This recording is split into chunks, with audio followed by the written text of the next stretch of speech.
Bonjour, bienvenue à tous, à ceux qui sont là pour la première fois et aussi à ceux qu'on a l'habitude de voir. Et en tout cas, ça me fait vraiment plaisir de partager avec vous ce temps de lecture et, je l'espère, de compréhension de la parole qu'on va avoir ensemble ce matin. Et j'espère que vous aurez autant de plaisir que moi à écouter et à voir, à découvrir les choses dans la parole de Dieu que moi j'en ai eu en préparant cette première prédication du coup. Et ce matin, on va parler d'un texte en particulier qu'on va prendre. Mais avant ça, est-ce que vous vous souvenez de l'événement qu'il y a eu cette semaine ? Il s'est passé un petit événement culturel ce mardi, 21 juin. Exactement, il y a eu la fête de la musique. Et ça correspond à quoi aussi, la fête de la musique ? Est-ce que vous savez ? L'été, exactement, c'est ça. Et cette année, c'était la 42e édition de la fête de la musique. Et donc, pour ceux qui, sait-on jamais, ne savent pas ce que c'est et depuis quand ça existe, donc ça a été impulsé par le ministre de la Culture, Jack Lang, en 1982, si je ne dis pas de bêtises. Donc, moi, j'étais pas né, mais peut-être que certains s'en souviennent. En tout cas, c'est la 42e édition cette année.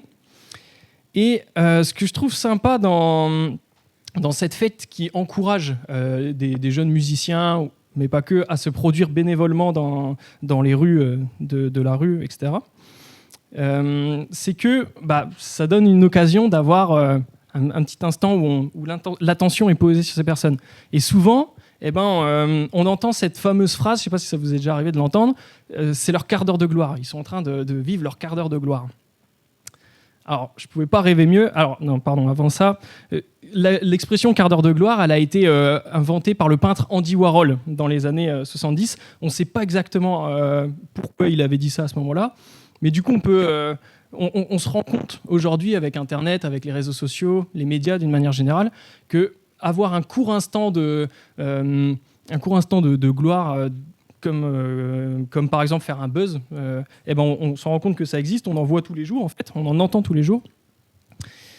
Et en fait, nous, ce matin, et je ne pouvais pas rêver mieux par rapport à ce qu'a fait Thomas dans son introduction, parce qu'on ne va pas parler d'une gloire éphémère, d'une petite gloire, des moments de buzz, mais on va parler de la gloire. Et du coup, ce qu'on va faire ensemble, c'est qu'on va voir un texte dans Marc. Et ce qu'on va voir dans ce texte, particulièrement, c'est que Jésus nous manifeste sa gloire en nous montrant qu'il est l'accomplissement du plan de Dieu. Donc du coup, on va prendre ensemble le chapitre 9 de Marc qui parle de la transfiguration de Jésus. Donc pour bien comprendre comment est-ce que Jésus se manifeste dans sa gloire et en quoi est-ce qu'il achève et il accomplit le plan de Dieu, on va regarder 3 points ensemble ce matin. Donc on va parler de la transfiguration, ça je l'ai dit. On aura un premier point, ce sera le point culminant. Le deuxième point, ce sera le point de rencontre. Et le troisième point, ce sera le point critique. Okay ? Et si vous avez, comme moi, besoin de petits moyens mémotechniques pour retenir un peu les choses et puis le plan qu'on va en prendre ensemble ce matin, je vous propose qu'on le retienne à travers 3 signes de ponctuation. Donc le premier, ce sera le point d'exclamation, okay, pour le point culminant. Le deuxième, ce sera le trait d'union pour le point de rencontre. Et le troisième, ce sera les points de suspension pour le point critique. Donc du coup, on va lire le texte ensemble. Donc il se trouve dans Marc chapitre 9, les versets 2 à 13. Donc je vais lire. Alors si vous n'avez pas de Bible, il y en a au fond de la salle, vous pouvez aller vous servir sans problème.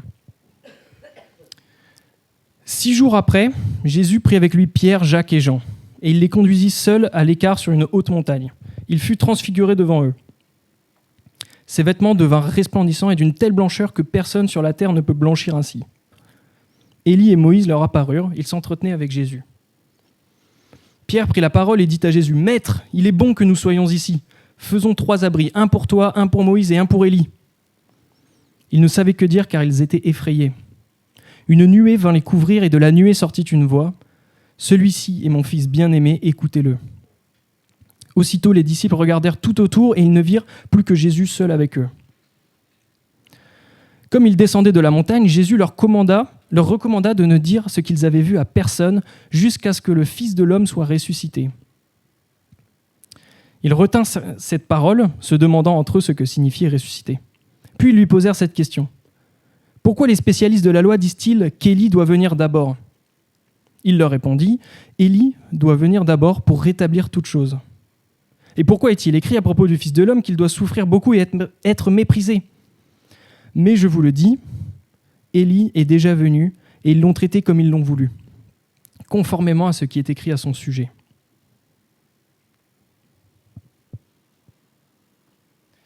Donc on commence avec notre premier point du coup, le point culminant. Donc le texte, vous avez vu, commence par 6 jours après. Donc on va regarder rapidement ce qui s'est passé dans la semaine juste avant et on va regarder quelques éléments de contexte pour bien comprendre la situation. Donc on est toujours dans notre série de prédications sur Marc, un roi différent pour un peuple différent.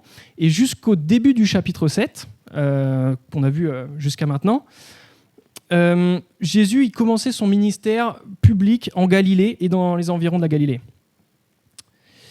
Et à partir de la seconde moitié du chapitre 7, du coup, là, Jésus il change de lieu géographique et il étend son ministère public aux régions païennes, donc c'est-à-dire non juives, et aux alentours de là où il avait commencé, du coup, en Galilée. Et là, nous, notre passage, Jésus, il est dans les villages autour d'une ville qui s'appelle Césarée de Philippe. Alors c'est un peu bizarre comme nom de ville, mais la ville s'appelle vraiment Césarée de Philippe. Et en fait, la nouveauté avec ce qu'on a vu jusqu'à maintenant dans Marc, c'est que là, Jésus, il enseigne en particulier ses disciples. Les disciples, c'est ceux qu'il a choisis pour l'accompagner dans son ministère public. Et dans le passage qui précède juste avant la transfiguration, le passage qu'on vient de lire, c'est le moment où c'est là qu'on voit que Jésus, il souhaite en particulier, il souhaite faire comprendre à ses disciples sa vraie identité, en fait. Il souhaite leur faire comprendre qu'il est le Messie. Et c'est d'ailleurs à ce moment-là qu'il y a Pierre qui va reconnaître en Jésus le Messie. Et il va lui dire, donc dans le chapitre juste avant, Jésus s'adresse à ses disciples, il leur dit « Qui suis-je d'après les hommes ?» Ils, donc les disciples, répondirent « Jean-Baptiste d'après certains, Élie d'après d'autres, l'un des prophètes. » « Et d'après vous, qui suis-je » leur demanda Jésus. Pierre lui répondit « Tu es le Messie. » Donc là, on voit, du coup de la réaction hyper spontanée de Pierre qui reconnaît en Jésus le Messie. Et c'est un moment clé dans sa vie à Pierre. Il en reparlera d'ailleurs dans ses épîtres. Et c'est pas anodin que Jésus il ait choisi cette ville de Césarée de Philippe pour pouvoir parler et révéler sa nature divine aux disciples. Il se trouve que cette ville, Césarée de Philippe, c'était une ville dans laquelle beaucoup de divinités étaient adorées. Et c'est précisément dans cette ville que du coup Jésus il décide de lui révéler sa nature divine en tant que fils du Dieu unique. Voilà, donc on revient du coup maintenant à notre texte. On va essayer de le comprendre un peu plus en détail ensemble. Donc, verset 2, je lis « Jésus prit avec lui Pierre, Jacques et Jean. » Alors, pourquoi est-ce que Jésus il les prend eux spécifiquement ? On ne sait pas exactement, le texte ne le dit pas expressément, mais on sait à travers les évangiles que ces trois-là faisaient partie du cercle intime de Jésus, parmi les 12 disciples. On peut imaginer qu'à ce moment-là, ils étaient peut-être plus aptes que les autres à comprendre ce que Jésus avait à leur enseigner, mais on ne sait pas vraiment, et on sait que Pierre, lui, entretenait un lien particulier avec Jésus. Donc je continue la lecture. Il les conduisit seuls à l'écart sur une haute montagne. Il fut transfiguré devant eux. Ses vêtements devinrent resplendissants et d'une telle blancheur que personne sur la terre ne peut blanchir ainsi. Élie et Moïse leur apparurent. Ils s'entretenaient avec Jésus. Alors il y a quelque chose qui me frappe toujours dans le style littéraire des évangiles, et en particulier chez Marc, c'est sa concision. C'est là, en fait, en 3 phrases, même pas, il vient de nous raconter un truc complètement dingue, un truc extraordinaire, qui, en fait, ça pourrait même être le sujet d'une série au complet, ça pourrait être le sujet d'un film complet, en seulement 3 phrases. Et en fait, on va essayer ensemble de se représenter la scène, d'essayer de comprendre ce qui s'est vraiment passé. Alors, j'imagine qu'aucun de nous n'a déjà expérimenté devant nous une transfiguration, mais on va essayer de faire un petit exercice d'imagination et de se mettre du coup 2 secondes dans la peau des disciples qui assistaient à la scène. Le texte, il nous dit qu'ils sont allés sur une haute montagne. Donc, pareil, on ne sait pas exactement laquelle. Certains pensent que c'est le mont Hermon ou le mont Tabor qui est dans l'actuel Israël. Donc, on imagine qu'ils ont fait une belle balade bien physique avant d'arriver sur le haut de la montagne, du coup. Et là, à ce moment-là, Jésus manifeste sa gloire. Comment Jésus fut transfiguré devant eux, c'est écrit. Alors, qu'est-ce que ça veut dire être transfiguré ? On ne sait pas vraiment ici. Marc ne nous donne que quelques éléments de détails pour comprendre. Il parle de la blancheur éclatante des vêtements de Jésus et il insiste sur le fait que c'est complètement extraordinaire ce qui est en train de se passer. Au verset 3, il dit « Personne sur la terre ne peut blanchir ainsi ». Bon, ça sonne un peu pub pour une lessive, mais, mais en gros, là, l'idée de Marc, c'est d'insister sur l'aspect extraordinaire de Jésus. Et donc, pour bien continuer de visualiser la scène, et à la lumière des autres évangiles que rapportent les autres évangélistes, en fait, on a des détails un petit peu en plus. Luc, par exemple, lui, nous dit dans son chapitre 9 que le visage de Jésus changea d'aspect. Et Matthieu, lui, nous dit, chapitre 17, son visage resplendit comme le soleil. Je ne sais pas si vous avez déjà essayé de regarder le soleil avec les yeux, c'est le truc qu'on dit de ne pas faire aux enfants. C'est pas très agréable. Donc on imagine comment est-ce que les disciples, quand ils ont vu Jésus, comment ils ont dû réagir. Ça devait être juste complètement renversant, éblouissant. Bref, ce qui est en train de se passer, c'est quelque chose de complètement extraordinaire que personne ne connaît. Et en même temps, il doit y avoir quelque chose d'un peu effrayant parce qu'on s'imagine, on se met 2 secondes à leur place. C'est pas tous les jours qu'on voit ça. Les disciples, d'ailleurs, c'est écrit, ils étaient effrayés. Tout ça, en tout cas, ça n'a rien à voir avec nos petites heures de gloire du quotidien. Et moi, ça me pose quand même une question, parce que c'est quand la dernière fois que nous sommes émerveillés devant la gloire de Dieu ? Évidemment, ça ne nous arrive pas tous les jours de voir ça, mais Dieu, lui, se révèle à travers sa création, notamment. Ça, on le lit dans Romains 1, verset 20. En effet, les perfections invisibles de Dieu, sa puissance éternelle et sa divinité se voient depuis la création du monde. Elles se comprennent par ce qu'il a fait. Et je pense qu'on a tous le souvenir d'un moment en particulier dans notre vie où on s'est retrouvé face à un paysage complètement époustouflant de beauté et un truc qui nous a marqué. Je ne sais pas si vous avez une idée qui nous vient en tête. Et peut-être qu'en partant cet été, ça peut être un petit défi, s'il y en a qui partent en vacances, d'essayer de contempler la beauté de la création de Dieu et de voir sa gloire à travers ça. Moi, c'est un sujet qui me touche en particulier parce que c'est en partie comme ça que je me suis converti devant l'immensité de la création de Dieu. Alors, un autre élément qui nous montre que la transfiguration, c'est le point culminant de la vie publique de Jésus, c'est l'intervention de Dieu. Au verset 7, on lit « Une nuée vint les couvrir, et de la nuée sortit une voix. Celui-ci est mon fils bien-aimé, écoutez-le. » Donc, histoire de rajouter encore un élément incroyable à ce qui vient de se passer, là, Dieu s'exprime verbalement, genre il parle. Donc, on reviendra un peu après sur la signification de la nuée en particulier. Mais là, on voit l'approbation de Dieu sur son Fils. On voit que Dieu, il est d'accord avec Jésus. Est-ce que vous vous souvenez d'un autre passage qu'on a vu d'ailleurs dans Marc, où Dieu témoigne son approbation envers Jésus au baptême de Jésus, exactement. Au baptême de Jésus, donc c'était au chapitre 1, rappelez-vous de Marc, 1 verset 11, « Et une voix se fit entendre du ciel, « Tu es mon Fils bien-aimé, tu as toute mon approbation. » Donc Jésus manifeste sa gloire. Ok, bon, ça change quoi pour nous, clairement ? Pour nous chrétiens, qu'est-ce que ça change ? On est sur terre pour faire avancer le royaume de Dieu et aussi pour le glorifier, littéralement lui rendre la gloire.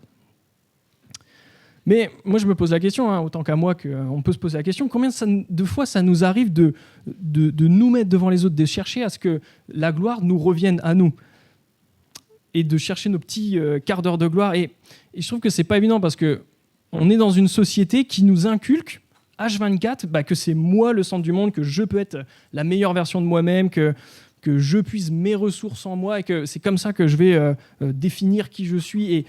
Et en fait, que toutes mes réussites sont le produit de mes exploits, de mes efforts. Et en fait, on voit que la gloire, finalement, on sait bien ce que c'est, parce qu'on passe notre temps à s'en envoyer. Je ne parle pas ici d'estime de soi ou quoi. Je parle vraiment de notre nature pécheresse qui nous incite à nous centrer sur nous-mêmes. Mais la gloire de Dieu, la gloire que Dieu manifeste, elle est complètement différente de ça. Et elle est tellement plus grande que ça. C'est à sa gloire à lui qu'il faut regarder, sa gloire légitime à lui. C'est lui le créateur du monde. Il a créé toute chose dans l'infiniment petit, dans l'infiniment grand. Et c'est à lui que doit revenir toute la gloire, comme on l'a chanté juste avant dans les chants. Du coup, pourquoi pas essayer cette semaine d'axer, par exemple, nos prières, d'axer mes prières sur sa gloire. Et pourquoi pas aussi, cette semaine, chercher à lui rendre gloire, pourquoi pas dans nos pensées. Peut-être que c'est là que tout commence d'ailleurs. Jésus nous manifeste sa gloire en nous montrant qu'il est l'accomplissement du plan de Dieu. Alors on arrive maintenant à notre deuxième point. Donc pour bien comprendre notre passage. Et c'est le point de rencontre. Alors est-ce que vous vous souvenez de quel point de ponctuation il s'agit ? Le trait d'union. C'est bien, il y en a qui suivent. Le trait d'union, exactement. On va parler du point de rencontre. En ce moment, je suis en train de lire un livre, c'est le Silmarillion de Tolkien. Je ne sais pas s'il y en a qui connaissent. Tolkien, c'est celui qui a écrit Le Seigneur des Anneaux. Et en fait, le concept le Silmarillion, le but, c'est d'expliquer un peu la genèse du Seigneur des Anneaux, d'où viennent les personnages, comment a été créée la Terre du Milieu. La Terre du Milieu, c'est l'endroit où évoluent les hobbits, Gollum, Bilbon Saquet, tout ça. Peut-être que c'est des noms qui vous parlent. Et je ne sais pas si ça vous est déjà arrivé, en regardant un film, une série, en lisant un bouquin, d'avoir cette sorte de révélation de « ça y est, je comprends, ah ouais, ok, ce truc qui s'est passé là, telle personne qui rejoint tel clan, tel personnage, il vient de là ». Et comme ça, réussir à faire des liens entre les informations, de réussir à créer des traits d'union, justement, et à faire des ponts entre les informations. C'est en train de m'arriver dans Tolkien, même si c'est un gros bouquin, je galère un peu à le lire. Et en fait, c'est exactement ce qui est en train de se passer là, nous, dans notre texte.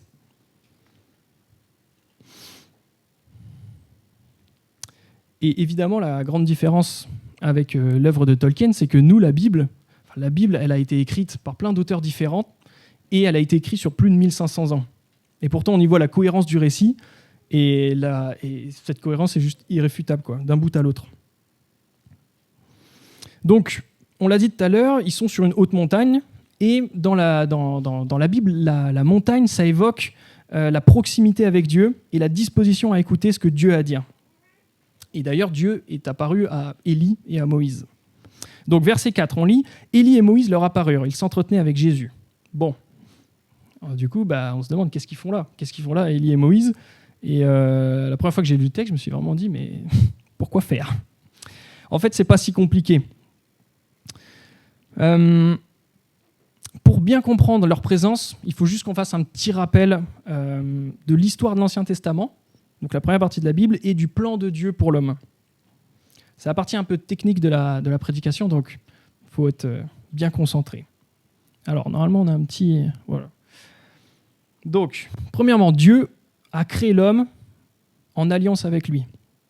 Donc ça, c'est l'histoire qu'on lit au début de la Genèse, avec Adam et Ève. Il lui dit quelles sont les lois de cette alliance. Il lui dit, pour pouvoir profiter pleinement du jardin d'Éden, tu ne dois pas toucher aux fruits de l'arbre défendu. Ensuite, l'homme choisit de briser cette alliance. Le péché rentre dans le monde. Ils sont donc chassés du jardin d'Éden. Mais toute l'histoire de l'Ancien Testament nous montre comment Dieu s'engage personnellement pour restaurer cette alliance brisée par le péché. Et du coup, il le fait pour son peuple au travers d'alliances, notamment avec Noé, avec Moïse, puis Abraham. Et c'est ce qu'on appelle l'ancienne alliance. Et Dieu annonce la bonne nouvelle qu'un jour, la relation sera pleinement restaurée par l'œuvre de son Fils Jésus à la croix. Et c'est ça qui conclura ce qu'on appelle une nouvelle alliance. Ça, on le lit dans Luc 22. Donc du coup, on a les deux prophètes qui sont là, Élie et Moïse, et ils représentent du coup deux choses bien précises dans ce texte. Le but là, c'est vraiment de créer un pont, justement, de créer un pont entre l'Ancien Testament et le Nouveau Testament, entre l'Ancienne Alliance, la Nouvelle Alliance. Élie et Moïse, tous les deux, ils étaient chargés d'amener à Israël les commandements de Dieu, et ils ont tous les deux été confrontés justement à la rébellion du peuple de Dieu. Moïse, lui, représente la loi donnée par Dieu pour son peuple. Vous vous souvenez peut-être les tables de la loi, les 10 commandements. Et Élie, qu'on lit dans le livre des rois, lui, c'était un prophète hyper important et quelqu'un de chargé par Dieu pour transmettre un message à son peuple. Lui, il a vécu environ 900 ans avant Jésus-Christ. Et il est également envoyé par Dieu pour faire comprendre au peuple d'Israël qu'il était en train de se détourner de la loi. Donc juste après, au verset 4, on voit que Élie et Moïse, ils s'entretenaient avec Jésus. En gros, ils discutent ensemble. Et alors, c'est marrant parce que la scène, elle est vraiment décrite du point de vue qui pourrait être le nôtre, en fait, comme si on assistait à la scène, comme si on était sur place. On a l'impression qu'il y a 3 potes qui sont en train de discuter entre eux et qu'on ne sait pas pourquoi, mais on assiste à ça. Donc le texte, il ne nous dit pas exactement de quoi ils étaient en train de parler à ce moment-là, mais on peut imaginer qu'ils discutaient dont les événements futurs allaient arriver. Vu ce que Luc précise dans son évangile au chapitre 9, Luc, lui, précise, il dit il parlait de son prochain départ qui allait s'accomplir à Jérusalem. Donc sûrement qu'ils étaient en train de parler de la mort de Jésus, puis de sa résurrection. Et en vrai, j'espère juste que quand on sera au ciel, on pourra savoir exactement de quoi ils ont parlé à ce moment-là. Et ensuite, on a un autre élément qui crée un trait d'union avec l'Ancien Testament. On a la nuée. Vous vous souvenez, tout à l'heure, on en a parlé un peu, verset 7. « Une nuée vint les couvrir, et de la nuée sortit une voix. Celui-ci est mon fils bien-aimé, écoutez-le. » Alors pourquoi ça crée un trait d'union ? En fait, dans la Bible, la nuée, elle représente la présence de Dieu. Rappelez-vous quand le peuple de Dieu avait été libéré d'Égypte par Dieu et qu'il était en quête de la terre promise. Ça, on le lit dans Exode 13, 21 à 22. « L'Éternel allait devant eux le jour dans une colonne de nuée pour les guider dans leur chemin, et la nuit dans une colonne de feu pour les éclairer, afin qu'ils marchent jour et nuit. La colonne de nuée ne se retirait point de devant le peuple pendant le jour, ni la colonne de feu pendant la nuit. »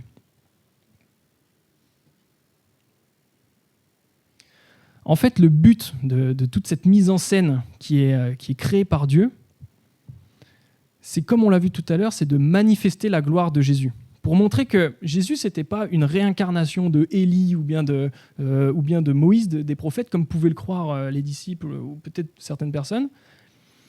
En fait, c'était un prophète bien particulier parce qu'il était le Messie. Et ça a été le Messie promis depuis l'Ancien Testament, depuis l'Ancienne Alliance. Et on voit vraiment là la cohérence du plan de Dieu. Depuis des centaines d'années, il y a un Messie qui est annoncé. Il serait plus grand que tous les prophètes, même Moïse et Élie. Il viendra dans sa gloire délivrer le peuple de l'oppression et établir une nouvelle alliance entre Dieu et les hommes. Et bien ça y est, là le texte, c'est ça que Jésus montre en fait veut montrer à ses disciples. Ça y est, le Messie promis, il est là. Il est arrivé, il est glorieux et marque sur lui une sorte de point de convergence de tout ce qui s'est passé dans l'Ancien Testament jusqu'à lui. Et surtout, il établit une nouvelle alliance possible entre Dieu et les hommes. Et quand on voit juste la cohérence de tout ce récit qui se passe, je vous le rappelle, sur plus de 1000 ans, on peut juste être émerveillé par ça, quoi. Et j'aime bien m'imaginer que c'est comme si, en fait, là, Dieu, il était en train de dire, il y avait la scène qui s'était produite, et juste à la fin, il regardait les disciples et il leur disait c'est QFD. Le texte ne le dit pas, ça c'est moi. Et l'autre jour, je suis tombé sur une petite phrase sur Internet qui m'a parlé. C'est 2 personnages qui sont en train de discuter. Et là, il y en a un qui dit à l'autre « Ouais, mais moi, je suis ni Élise, ni Moïse, donc Dieu, il ne me parle pas directement. » Et voilà, moi, je ne peux pas comprendre ce qu'il veut, il ne s'exprime pas clairement. Et là, tu as l'autre qui lui répond « Tu veux entendre Dieu parler ? C'est simple, lis ta Bible à voix haute. »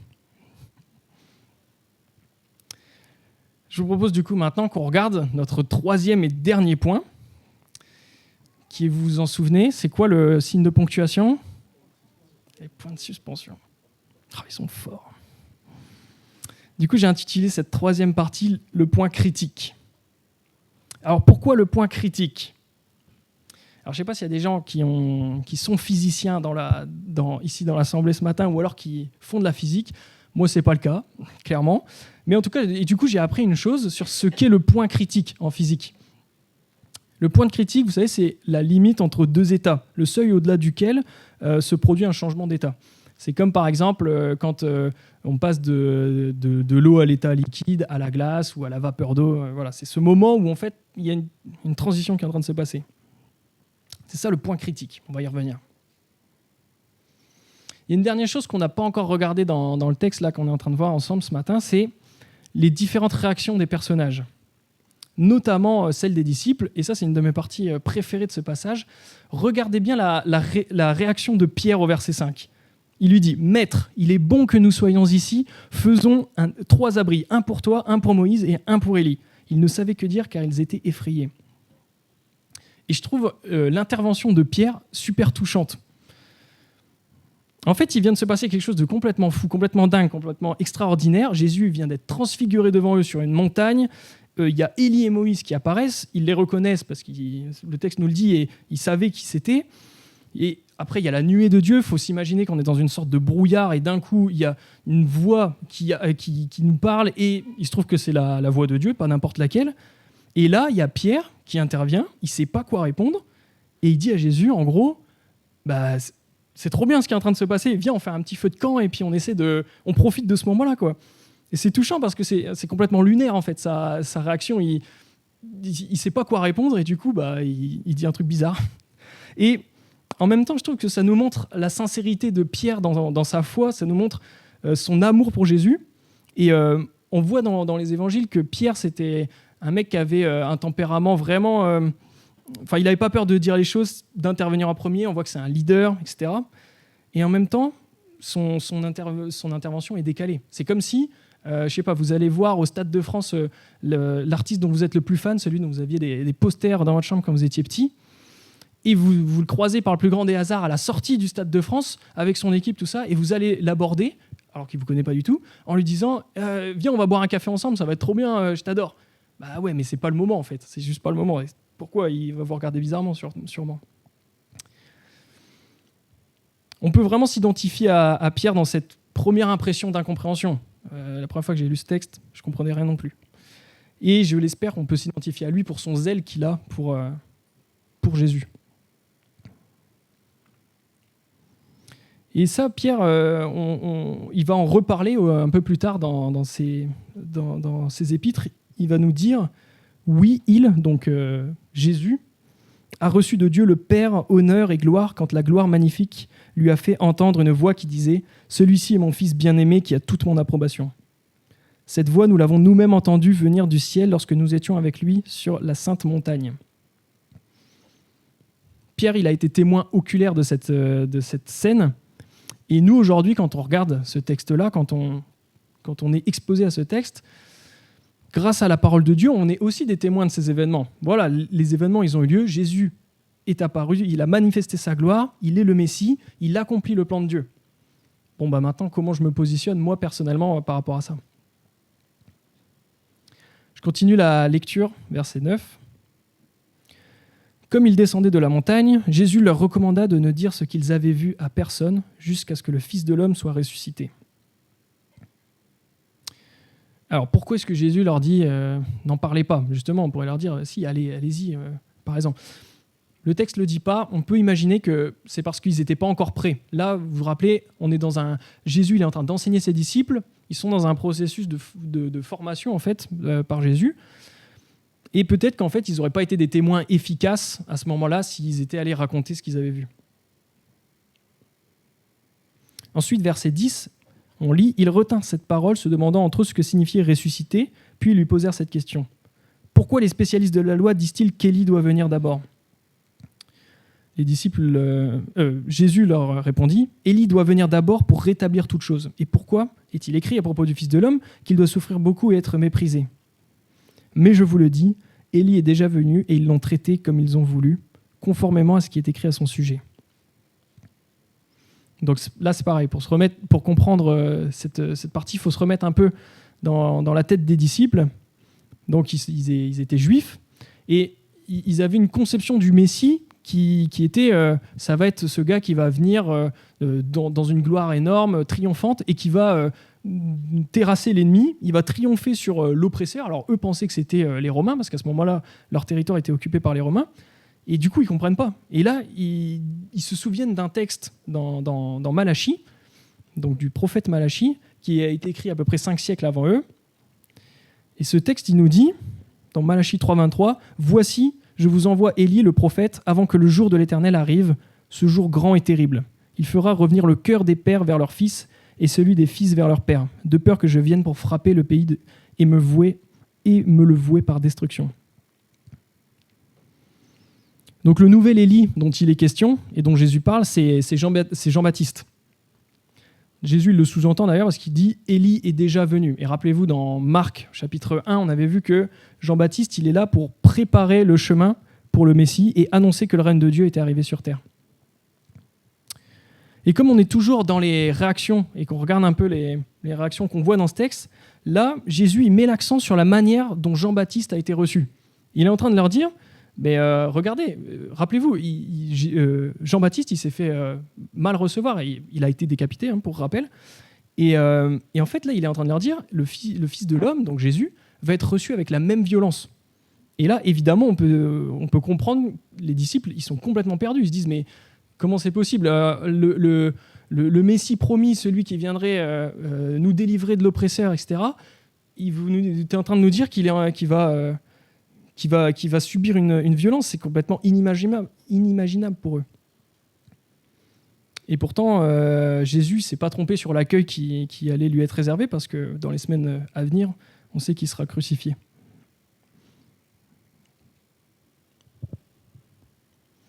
Alors, pour résumer ça, qu'est-ce qu'on voit ? On voit 2 types de réactions, du coup, dans notre texte. On voit, c'est très binaire, on voit ceux qui sont pour, et on voit ceux qui sont contre. Et là, on voit bien aussi qu'il n'y a pas de demi-mesure possible. On voit bien qu'il n'y a aucun moment où Jésus il dit ah, alors eux, ils étaient un peu avec moi, mais pas trop. Ils étaient pour... Non. Et à travers la réaction des Juifs envers Jean-Baptiste, et plus tard, du coup, la réaction envers Jésus-Christ lors de sa crucifixion, en fait, on en apprend aussi beaucoup sur nous. On en apprend aussi sur notre nature propre. En fait, on n'aime pas qu'on lui dise à notre nature quoi faire et ce qui est bon.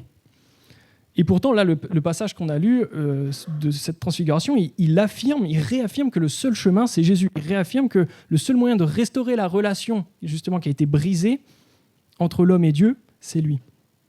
Et ça, ce choix, il nous appartient. Dieu, il se révèle, et c'est à nous de répondre à cette révélation. Et en même temps, peut-être que là, il y en a qui se disent « Bah ouais, c'est très bien, mais moi, j'ai pas besoin de Dieu. Moi, je gère très bien ma vie sans lui.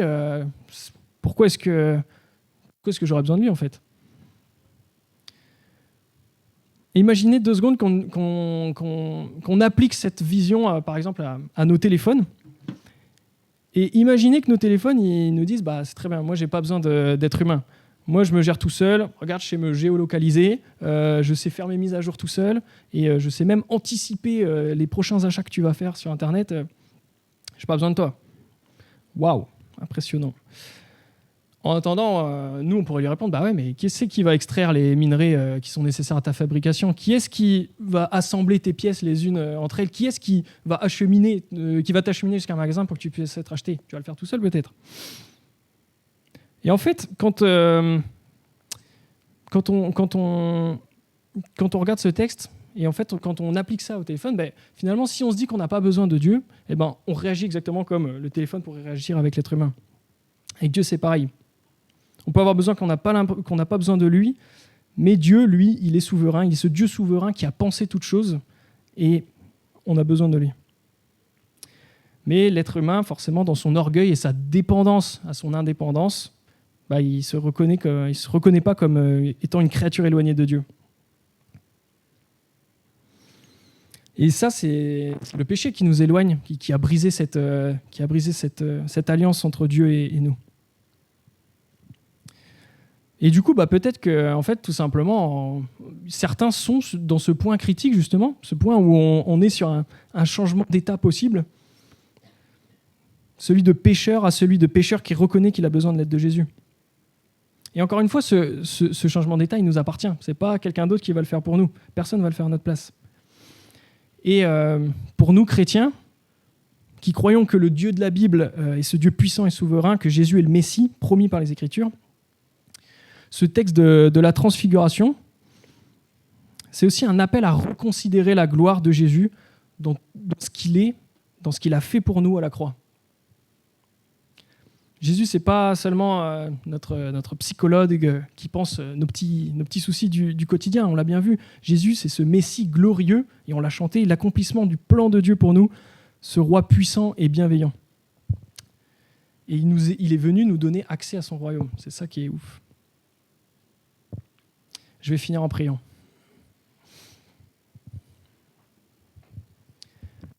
Merci Père, parce que à travers ce texte, on a encore vu que c'est toi qui es venu te révéler à nous. Nous avions brisé cette alliance que tu voulais avec nous. Et Seigneur, dans ta grâce, tu as permis que ce soit possible de restaurer cette alliance, que ce soit possible de restaurer la relation avec toi. Père, je veux te demander d'intervenir dans nos vies et de nous montrer, Seigneur, que notre orgueil nous éloigne de toi, Père. Seigneur, merci pour qui tu es, merci pour la gloire que tu as manifestée. Merci parce que cette gloire, elle est au-delà de tout ce qu'on peut penser, imaginer, concevoir. Et Père, je te demande de faire en sorte que cette réalité puisse impacter nos vies et qu'on puisse, Seigneur, reconsidérer au quotidien qui tu es et ce Dieu, ce Messie glorieux que tu es. En ton nom, Père. Amen.